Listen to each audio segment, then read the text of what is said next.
Finally Pakistani अवाम PIA को हमेशा हमेशा के लिए अलविदा कहने जा रही है, क्योंकि पीआईए अब मुकम्मल तौर पर ना ही पाकिस्तानी इदारों की रही है, ना ही पाकिस्तानी कौम की रहेगी, बल्कि ये एक प्राइवेट इदारा बनने जा रहा है। अब इसका नाम चेंज कर दिया जाए, इसके जहाज़ों का कलर चेंज कर दिया जाए, इसके ऊपर से पाकिस्तान का झंडा मिटा दिया जाए, इसके सरकारी जो जितने भी वाजबात थे वो सारे ख़त्म कर दिए जाएँ। अब इसका पाकिस्तानियों के साथ, पाकिस्तानी हुकूमत के साथ कोई ताल्लुक नहीं होगा। क्या पता इसको कोई अंग्रेज़ आके ख़रीद ले या पाकिस्तान के अंदर इसको कोई ख़रीद ले। बहरहाल अब जो पीआईए है वो पाकिस्तान की तारीख का, यानी कि एक माजी का एक किस्सा बनने जा रहा है। क्योंकि अभी देखिए, अब चंद दिन पहले जो पाकिस्तान की एयर पीआईए की जो बेइज्जती हुई है, जो इंसल्ट हुई पूरी दुनिया के अंदर के जो एयर होस्टेस थी पीआईए की, गायब होना शुरू हो गई थी। कनाडा जाके वहां से गायब हो जाती थी, दोबारा जहाज पे वापस नहीं आती थी। उनको ढूंढने के लिए पिछले दिनों बड़ा ये फसाद चला रहा है और बहुत सारी जो एयर होस्टेस थी वो वहां जाके गायब होती रही। अब दरअसल बात ये है, उनको पता था पाकिस्तान के हालात क्या है, पीआईए के हालात क्या है। जैसे ही वो वहां पर, यानी कि कोई भी अब कनाडा के अंदर अगर कोई जाके लैंडिंग करता है तो उसका जो असाइलम का चक्कर होता है वो फौरन शुरू हो जाता है, रिफ्यूजी का उसको स्टेटस मिल जाता है, फिर वर्क परमिट के बाद वहां के वो शहरी बन जाते हैं। ये सारे वहां पर मामलात होते हैं, हालात होते हैं। और फिर जैसे पाकिस्तान के हालात चल रहे हैं, वो इन हालात की वजह से भी फिर असाइलम वहां पर बड़ा इजीली मिल रहा है। और पूरी दुनिया के अंदर जो पाकिस्तानी है उन्होंने असाइलम के लिए अप्लाई किया होता है। जी, हमारी जान को खतरा है, हमारी जिंदगी को खतरा है इस मुल्क के अंदर, तो हम यहाँ से जाना चाहते हैं। तो इन सारे मामलात के अंदर, इन सारे हालात के अंदर अब फिर 15 जनवरी की डेडलाइन दे दी गई है पीआईए को कि जी इसको प्राइवेटाइज करना है। और इसके पीआईए के ऊपर फिर 735 अरब रुपया कर्जा है और हर महीने तकरीबन 12 अरब रुपए का मजीद कर्जा इसके ऊपर मुसलसल चढ़ता जा रहा है। और अब अंदाजा लगा लीजिए कि एक जमाना था कि पीआईए बड़ी आसमान के ऊपर थी, यानी कि ये बड़ी जबरदस्त किस्म की एक एयर सर्विस थी और इसको दुनिया के अंदर इसका बड़ा एहतराम था, बड़ा नाम था। मगर अब जो हालात इसके बने हैं तो अब अंदाजा लगाइए कि 735 अरब रुपए का इसके ऊपर सिर्फ कर्जा चढ़ा हुआ है। और ये पीआईए एक वाहिद पहला या आखिरी इदारा नहीं है कि जिसको पाकिस्तान की सरकारें हैं इस तरह बेचना शुरू कर देंगी, या पाकिस्तान की जो सरकार है इस इदारे को बस इसके बाद बस कर देगी। इसके बाद आपकी रेलवेज का नंबर आ जाएगा, फिर आपकी स्टील मिल का नंबर आ जाएगा, फिर आपके दूसरे इदारों का नंबर आ जाएगा। ये आस्ता आस्ता सारे जितने भी हमारे कौमी असासे हैं, जो हमारी ज़मीनें हैं, चाहे वो रेलवे की ज़मीन पड़ी हो, चाहे वो खेलों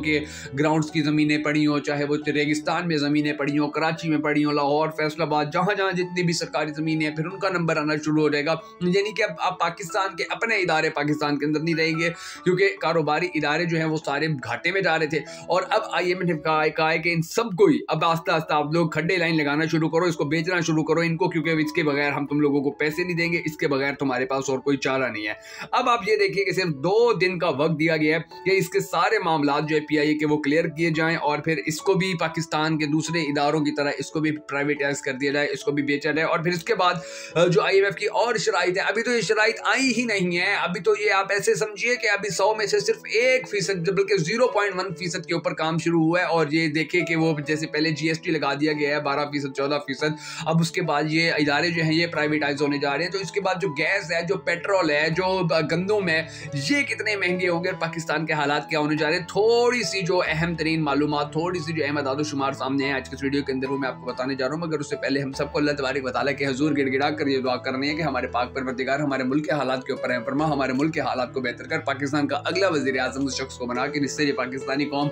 बड़ी टूट कर मोहब्बत करती है और वो भी पाकिस्तानी कौम से बड़ी टूट कर मोहब्बत करता है। अगर आप भी हम सबके साथ मिलकर इस दुआ में शामिल होना चाहें तो कमेंट सेक्शन के अंदर आमीन जरूर लिख दीजिएगा। और कमेंट सेक्शन के अंदर आपने ये भी जरूर बता देना है कि आप आने वाले वक्त के अंदर पाकिस्तान का अगला वज़ीर आज़म किसको देखना चाहते हैं। मैं मुश्किल हैदर और आप देख रहे हैं आपका मोस्ट फेवरेट चैनल बगा फैक्ट्स। अब नाज़रीन ग्रामी, ये जो 15 जून तक पीआईए के हवाले से डेडलाइन सामने आई है कि जी फौरी तौर के ऊपर इसकी जो मामला है वो सारे क्लियर किए रहे हैं। तो मैं आपको बता दूं कि मिस्र में भी इससे पहले यही सब कुछ हुआ है। मिस्र के अंदर भी जो उनके इदारे थे उनको आस्ता आस्ता बिकवाया गया, फिर उन इदारों को उनकी प्राइवेटाइजेशन के बाद फिर मिस्र की सरकार के पास कुछ नहीं बचा। और फिर जैसे ही उन्होंने आईएमएफ ने कर्जा दिया, जैसे ही उन्होंने उनको लोन दिया, जैसे ही उन्होंने सारी शर्तें मानी, तो 35% तक जो उनकी करेंसी थी वो डाउन हो गई। इसका बड़ा ज्यादा उनको नुकसान हुआ। और जो अब मिस्र है उसके डिफॉल्ट की बाकायदा तौर के ऊपर खबरें हर जानिब चल रही हैं, हर जानिब उसकी खबरों का चर्चा हो रहा है। और यही सारे हालात, यही सारे मामला, यही सारी चीजें, यही सारी मुश्किलात, यही सारी टेंशनें फिर पाकिस्तान के लिए भी है, फिर पाकिस्तान की आवाम के लिए भी है। क्योंकि देखिए अब जो कुछ मिस्र के अंदर हो चुका है, जो कुछ श्रीलंका के अंदर हो चुका है, अगर पाकिस्तान के मौशी हालात और इन दोनों ममालिक के मौशी हालात का मवाजना किया जाए,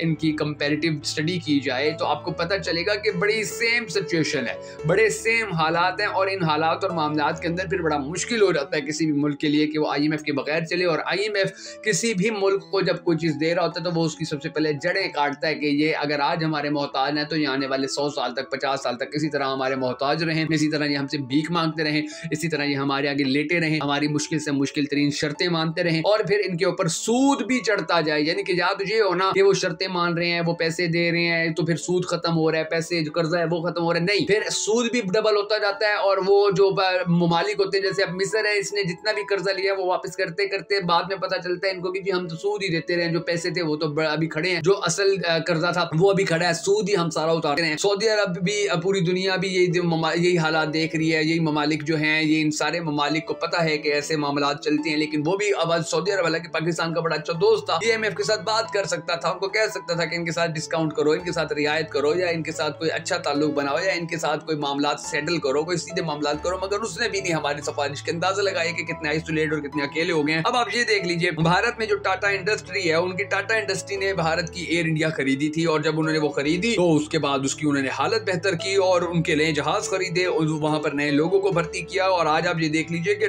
जो एयर इंडिया है वो बड़े जबरदस्त तरीके से अपने मुल्क के अंदर चल रही है, बड़ी शानदार तरीके से चल रही है, बड़ा प्रॉफिट कमा रही है। और दूसरी तरफ अब हमारा हाल देखें, हमारा हश्र देखें कि 775 अरब रुपए का कर्जा PIA के ऊपर चढ़ गया, और आज कोई सवाल करने वाले ही नहीं है कि जी PIA के ऊपर जो इतना कर्जा चढ़ गया है, इतनी सफा, इसकी वजह क्या है, इसका हल क्या है, ये मसला खड़ा कैसे हुआ था, इस मसले को हल करने के हवाले से क्या कुछ किया जा सकता था। बात नाज़रीन करामी सिर्फ ये है कि पाकिस्तान के अंदर जितनी भी सरकारें आई हैं, उन्होंने अपने सारे सफारशी टट्टुओं को PIA के अंदर भर्ती किया, उन्होंने पैसे ले लेके भर्तियां खुलवाई वहां पर लोगों को। अब एक यानी कि अंदाजा लगाइए कि एक जमाना था कि PIA जो थी वो मुनाफा कमाने वाली सर्विस हुआ करती थी, और आज ये दौर है कि ये इतने घाटे में है कि इसको बेचने की बातें की जा रही हैं। और आज इनकी सुर्खियां देखें, खर्चियां देखें आप इनकी, कि एक गिलास उठाने के लिए भी PIA के 10-10 मुलाजिम फिर रहे होते हैं। तो अंदाजा लगाइए कि फिर इसका नाम भी अब इस तरह, जिस तरह ये पाकिस्तानी हुकूमत जो इसका नाम तक खत्म करने जा रही है, और ये पाकिस्तान का एक ऐसा बड़ा इदारा था कि जिसको अब डिफॉल्ट तो खैर पहले बहुत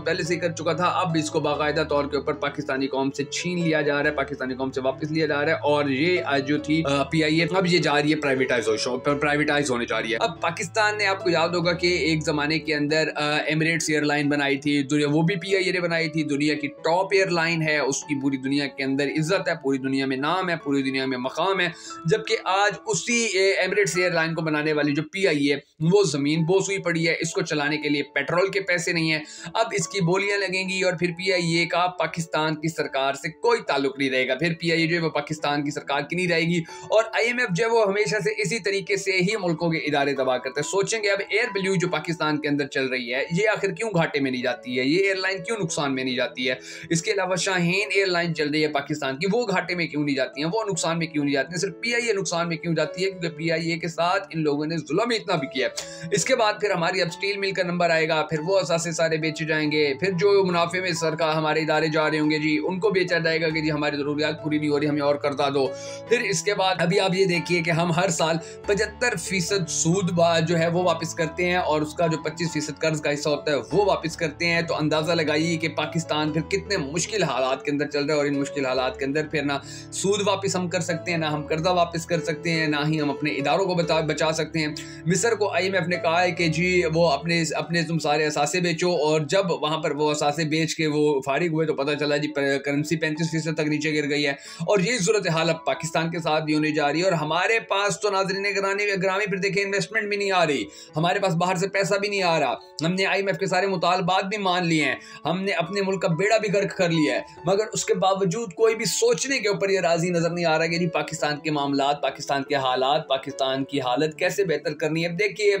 जो हमारे सियासतदान है वो एक दूसरे को असम्बलियों के अंदर गंदा और एक दूसरे को चोर और एक दूसरे के ऊपर लानते कर रहे हैं, एक दूसरे को बंदर कह रहे हैं, एक दूसरे को क्या गलीज गालियां दे रहे हैं। उनको तो खैर फिक्र ही नहीं है कि पाकिस्तान के अंदर क्या चल रहा है, पाकिस्तान की गरीब अवाम के साथ क्या चल रहा है। मगर बात यह है कि अब हालात पाकिस्तान के इस कदर खराब हो चुके हैं कि माशी तौर के ऊपर भी पाकिस्तान में कोई रोज़गार नहीं चल पा रहा है, जो